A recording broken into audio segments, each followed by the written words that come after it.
guys! I'm back to my channel, YouTube channel. Like, share, subscribe, Level Vlogs. Guys, gumagawa po ako crochet. Actually, I'm not a professional. Ito lang ay nakikita ko rin sa mga gumagawa ng crochet, ginaya ko. At may naalala lang ako, nung maliit pa ako, ginagaya ko yung auntie ko. So, this is guys. So, this is the beginning, how to make ang gagawin ko is parang it's like this. Actually guys, may nagawa na ako. So ito po. So this is the one I made. I made it already.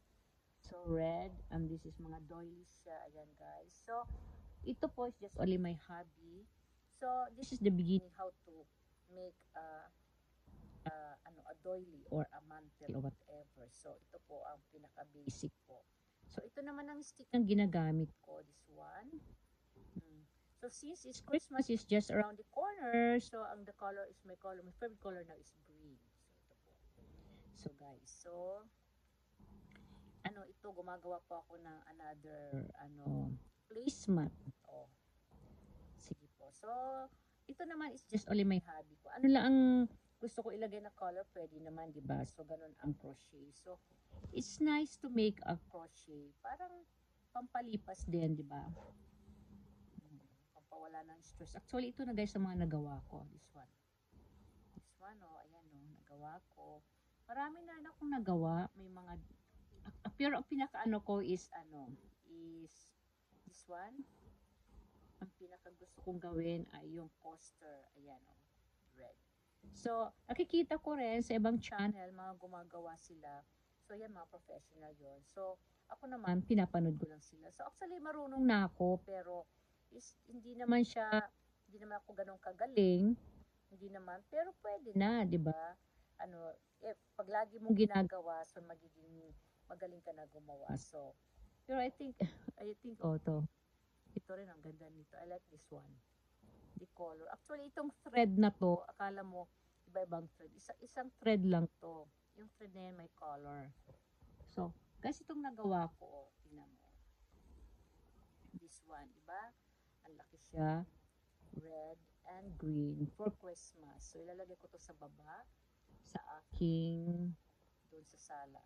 So, guys, thank you for watching. Don't forget to like, share, and subscribe my channel, Level Vlogs. So, this is it. So, hope pag natapos na to, i-ano ko ulit sa inyo naman. I-show ko sa pag natapos ito. So, ito bali ginawa ko is this one muna. Pahaba. Ang aking crochet stick is number 8. Medyo siya, mataba siya. Pero sige lang. So, ngayon sis, natapos ko na dito sa kabila. Punta naman ako dito sa kabila. So, diba?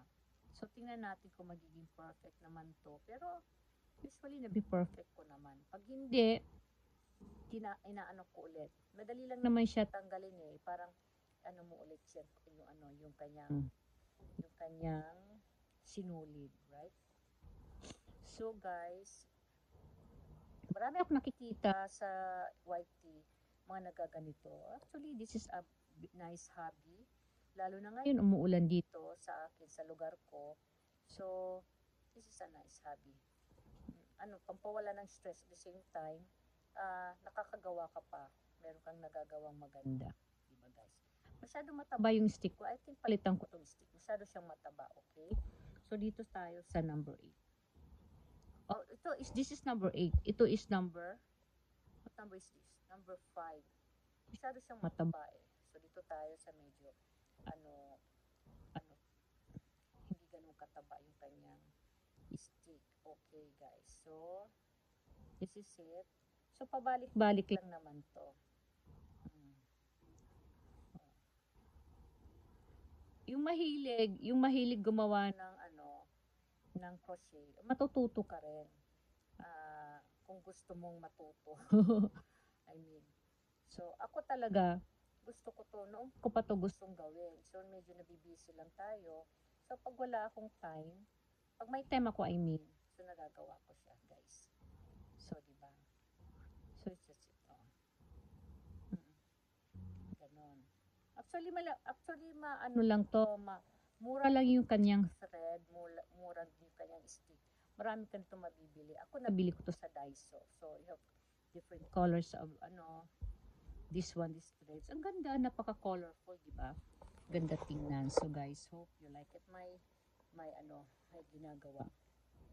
Okay guys, so medyo matagal-tagal pa to.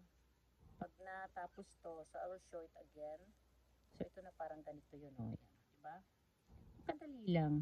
So, nasa sayo yun. Kung artistic ka, marami kang magagawa. Pwede ka gumawa ng doilies, pwede ka gumawa ng everything. Kung gusto mo, pero hindi pa ako ganun kagaling. Pwede ka gumawa ng flower. So, nasa sayo yun. Basta, kung kung artistic ka, marami kang pwede magawa sa crochet. Ang maganda sa crochet kasi, yung nakakaano yung mga colors ng thread niya, di ba? Ang ganda tingnan. So guys, tingnan mo ha. Tika mo na. Ang haba na, mahaba. This one, oh guys, ayan. Ayan na siya. Ayan. Di ba? So, actually basic lang naman itong ginagawa ko. Pero, kahit basic, marami ka na rin magagawa. Kasi doon ka naman talaga mag-start sa basic, di ba? So guys, so, kung gusto mo talaga pang matuto, i-search mo pa sa ibang YT, marami kang makikita dyan ng mga professional. So, gayahin mo na lang din sila. Actually, ako ginaya ko to sila. Sila nanonood ako sa YT. Ganun pala gumawa ng flowers, ganun pala gumawa ng coaster. So, itinuturo naman sila. Ako, hindi pa ako pwede magturo kasi isa rin akong tinuturuan nila. Okay, guys? Thank you guys for watching again my crochet and hope you like it my video. Don't forget to like, share, and subscribe my channel. Bye!